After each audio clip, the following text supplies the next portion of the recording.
ഈ വീഡിയോയിൽ Iran Israel USA സംഘർഷത്തിൻ്റെ ഫർദർ ഡെവലപ്മെൻറ്റ്സ് ആണ് നമ്മൾ നോക്കുന്നത്. അപ്പോൾ അതിൽ ബഹ്റൈനിൽ ഒരു അപ്പാർട്ട്മെൻറ്റ് ബിൽഡിങ്ങിൽ കമിക്കാസ് ഡ്രോൺ വെച്ചിട്ട് ഇറാൻ ഒരു ആക്രമണം നടത്തിയിട്ടുണ്ട്. കൃത്യമായിട്ട് ആ ബിൽഡിങ്ങിൽ പോയി പതിക്കുന്ന വീഡിയോ രംഗം ഞാനിവിടെ വെച്ചിട്ടുണ്ട്.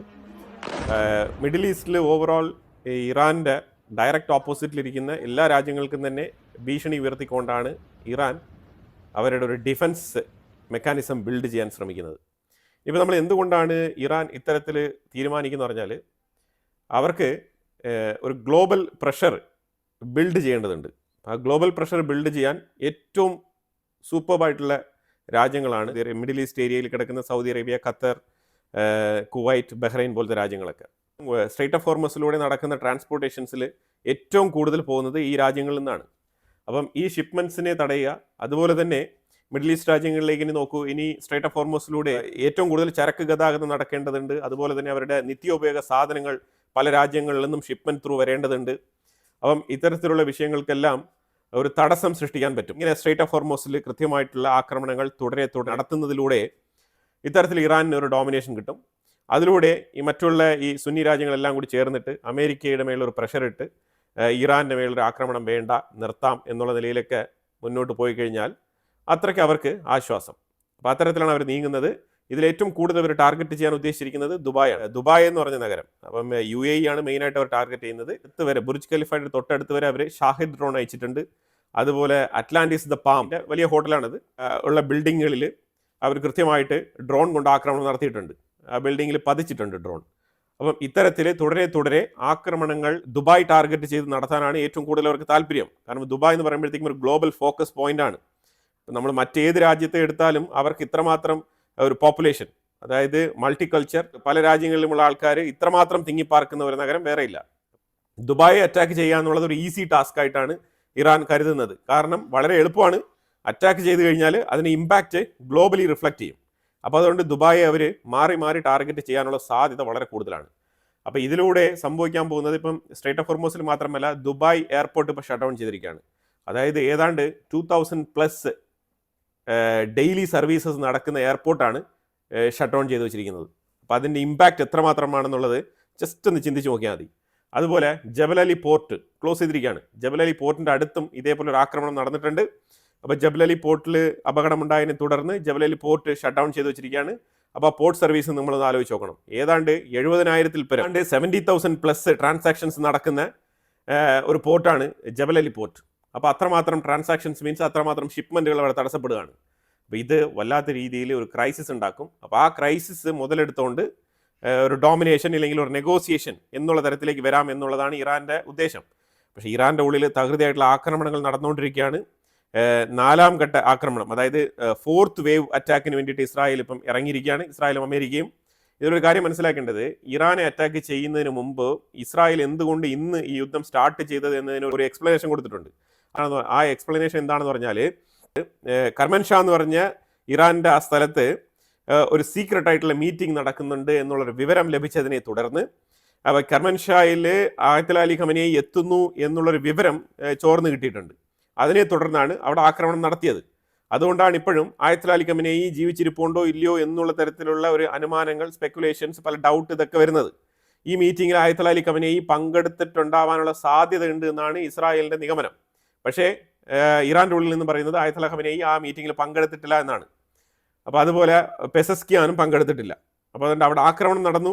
അവിടെ ഉണ്ടായിരുന്ന മറ്റു പല ഉദ്യോഗസ്ഥരും കൊല്ലപ്പെട്ടിട്ടുണ്ട്.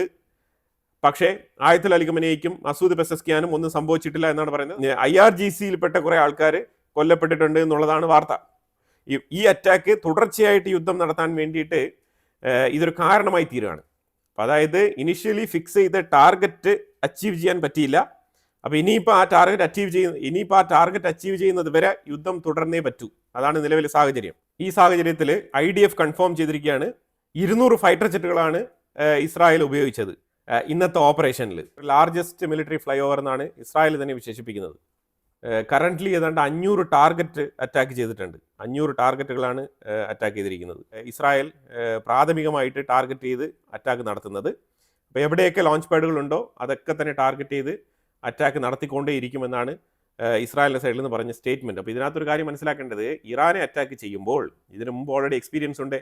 അപ്പോൾ എന്താണ് ചെയ്യേണ്ടതെന്ന് പറഞ്ഞാൽ, ഇറാനെ പോലത്തെ ഒരു രാജ്യത്തിനെ അറ്റാക്ക് ചെയ്യുമ്പോൾ അവരുടെ കയ്യിൽ പരമാവധി സ്റ്റോക്ക് പൈൽസ് ഉണ്ട്, പ്രത്യേകിച്ച് മിസൈലുകളുടെ വിവിധ തരത്തിലുള്ള മിസൈൽ സ്റ്റോക്ക് പൈൽസ് അവരുടെ അടുത്തുണ്ട്. അപ്പോൾ ഈ സാഹചര്യത്തിൽ എന്താണ് ചെയ്യേണ്ടതെന്ന് പറഞ്ഞാൽ അൺസ്റ്റോപ്പബിളായിട്ട് അടിക്കണം, അല്ലാതെ ഇതിനൊരു സൊല്യൂഷൻ ഇല്ല.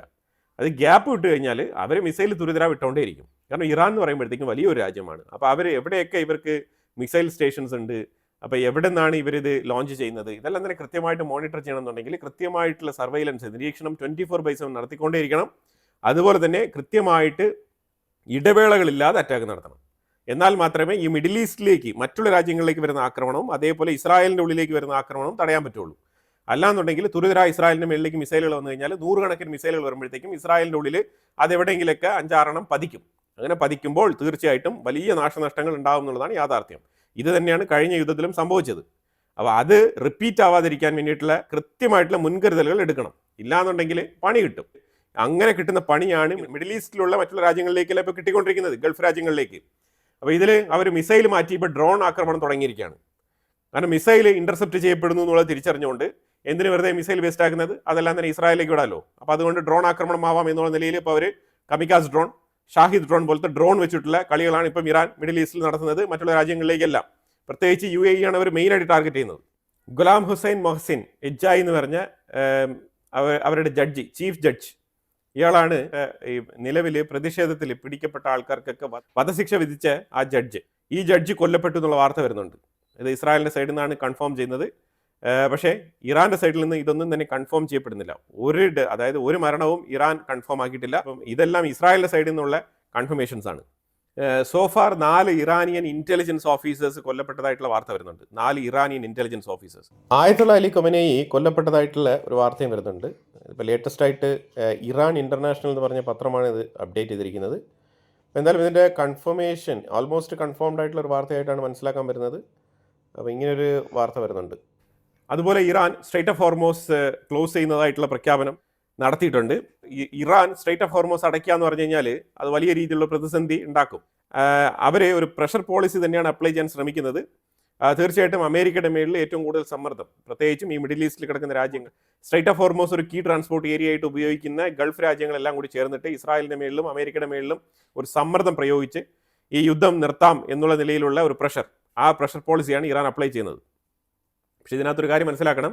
ഇസ്രായേൽ ഇന്ന് രാവിലെ അറ്റാക്ക് നടത്തിയപ്പോൾ, ഈ കർമൻഷാ എന്ന് പറഞ്ഞ സ്ഥലത്ത് അറ്റാക്ക് നടത്തിയപ്പോൾ അതിൻ്റെ തൊട്ടടുത്തൊരു സ്കൂൾ ഉണ്ടായിരുന്നു.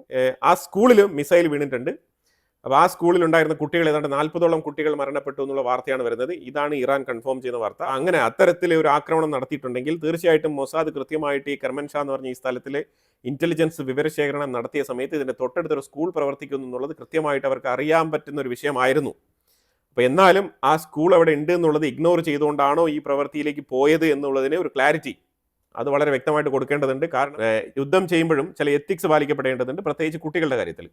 അപ്പോൾ ഇതിനൊരു ക്ലാരിറ്റി ഇസ്രായേലിൻ്റെ പക്കൽ നിന്ന് വന്നിട്ടില്ല.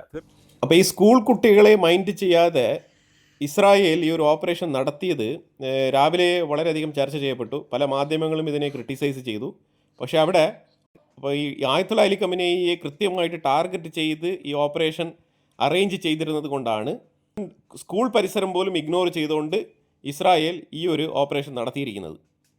ഇപ്പോൾ അടുത്ത് നമ്മൾ നോക്കിക്കഴിഞ്ഞാൽ ഇപ്പം എങ്ങനെയാണ് ഡിഫൻസ് ഫോഴ്സ് കൃത്യമായിട്ട് ഇറാനിലെ ലോഞ്ച് പാഡുകൾ അറ്റാക്ക് ചെയ്തത് എന്നതിനെക്കുറിച്ചുള്ളൊരു വീഡിയോ അവർ പുറത്തിറക്കിയിട്ടുണ്ട്. ആ വീഡിയോ ക്ലിപ്പാണ് ഞാനിവിടെ വെച്ചിരിക്കുന്നത്. കൃത്യമായിട്ട് അവരുടെ ലോഞ്ച് പാഡുകൾ എങ്ങനെയാണ് അവർ ഹൈഡ് ചെയ്ത് വെച്ചിരിക്കുന്നത് അത് കൃത്യമായിട്ട് കണ്ടെത്തി അറ്റാക്ക് ചെയ്തിട്ടുണ്ട് ഇസ്രായേൽ. ഇറാനിൽ ഇന്ന് നടത്തിയ ഓപ്പറേഷനിൽ 3 പാർലമെന്റ് മെമ്പേഴ്സ് കൊല്ലപ്പെട്ടിട്ടുണ്ട്. ബസീജ് പാർലമെന്ററി മെമ്പേഴ്സാണ് കൊല്ലപ്പെട്ടത്. അലി ഷംഖാനി എന്ന് പറഞ്ഞ ഇറാന്റെ സുപ്രീം ലീഡറിന്റെ, ആയത്തുള്ള അലി ഖമനേയിയുടെ ചീഫ് അഡ്വൈസറായിട്ടുള്ള അലി ഷംഖാനി കൊല്ലപ്പെട്ടതിൽ ഇറാന്റെ ഉള്ളിൽ ആഹ്ലാദ പ്രകടനങ്ങൾ നടക്കുന്നതായിട്ടുള്ള ചില വീഡിയോസും പുറത്തു വരുന്നുണ്ട്. വെസ്റ്റ് തെഹ്റാൻ സൈഡിലുള്ള മിലിറ്ററി ബേസ്, IRGCയുടെ മിലിറ്ററി ബേസ് ഇസ്രായേൽ അറ്റാക്ക് ചെയ്തിട്ടുണ്ട്. ഒരു മണിക്കൂറിന് മുമ്പ് ഇസ്രായേൽ ഇഷ്ഫഹാൻ എന്ന് പറഞ്ഞ സ്ഥലത്തു നിന്നും അതിന് ചുറ്റുപാടിലുള്ള താമസിക്കുന്ന ആൾക്കാരെ ഒഴിഞ്ഞു പോകാൻ വേണ്ടിയിട്ടുള്ള ഇവാക്വേഷൻ നോട്ടീസ് കൊടുത്തിട്ടുണ്ട്. ഇവാക്വേഷൻ നോട്ടീസ് മീൻസ് അവർ പ്രഖ്യാപിച്ചിരിക്കുകയാണ്. ഇഷ്ഫഹാൻ്റെ ഉള്ളിൽ, ഇറാൻ്റെ ഉള്ളിൽ ഇഷ്ഫഹാൻ എന്ന് പറയുന്നത് അവിടെ ഒരു ന്യൂക്ലിയർ എൻറിച്ച്മെൻറ്റ് ഫെസിലിറ്റി ഉണ്ട്. ഇത് ഇന്നലെ ഗ്രോഷി, IAEAയുടെ ചീഫായിട്ടുള്ള ഗ്രോഷി പറഞ്ഞ സ്റ്റേറ്റ്മെൻറ്റ് ഞാൻ ഇന്നലെ പറഞ്ഞിട്ടുണ്ടായിരുന്നു. വാർത്ത കണ്ടവർക്ക് ഓർമ്മയുണ്ടാവും. ഇസ്ഫഹാനിൽ എൻറിച്ച്മെൻറ്റ് ചെയ്ത യുറേനിയം സംരക്ഷിച്ച് വെക്കേണ്ടത്, റേഡിയേഷൻ ലീക്ക് വരാതെ സംരക്ഷിച്ച് വെക്കേണ്ടത് ഇറാൻ്റെ ചുമതലയാണ് എന്നുള്ള ഒരു സ്റ്റേറ്റ്മെൻറ്റ് പുള്ളിക്കാരൻ പറഞ്ഞിട്ടുണ്ടായിരുന്നു. അപ്പോൾ അതിനെ തുടർന്ന് അപ്പോൾ ഇറാനിലേക്ക് കൃത്യമായിട്ട് ഇസ്ഫഹാൻ എന്ന് പറഞ്ഞ ആ ഒരു സ്ഥലത്തേക്കാണ് ഇസ്രായേൽ ഇന്ന് ഒരു ഇവാക്യുവേഷൻ നോട്ടീസ് കൊടുത്തിരിക്കുന്നത്. ആ സ്ഥലത്ത് നിന്ന് ആൾക്കാരെയൊക്കെ ഒഴിഞ്ഞു പോകാൻ പറഞ്ഞിട്ടുണ്ട്, അവിടെ അറ്റാക്ക് നടത്തുമെന്നാണ് പറഞ്ഞിരിക്കുന്നത്. ഇറാൻ്റെ ഉള്ളിൽ ഇന്ന് സർഫസ് ടു സർഫസ് മിസൈൽ ലോഞ്ചേഴ്സും അതുപോലെ തന്നെ എയർ ഡിഫൻസ് സിസ്റ്റവും അടിച്ച് തകർത്ത് കളഞ്ഞിട്ടുണ്ട് ഇസ്രായേൽ ഇന്നലത്തെ ഓപ്പറേഷനിൽ. അപ്പോൾ എന്തായാലും ഇതൊരു കണ്ടിന്യൂസ് പ്രോസസ്സാണ്. അപ്പോൾ തീർച്ചയായിട്ടും ഇന്ന് യുദ്ധം അവസാനിക്കുന്നില്ല.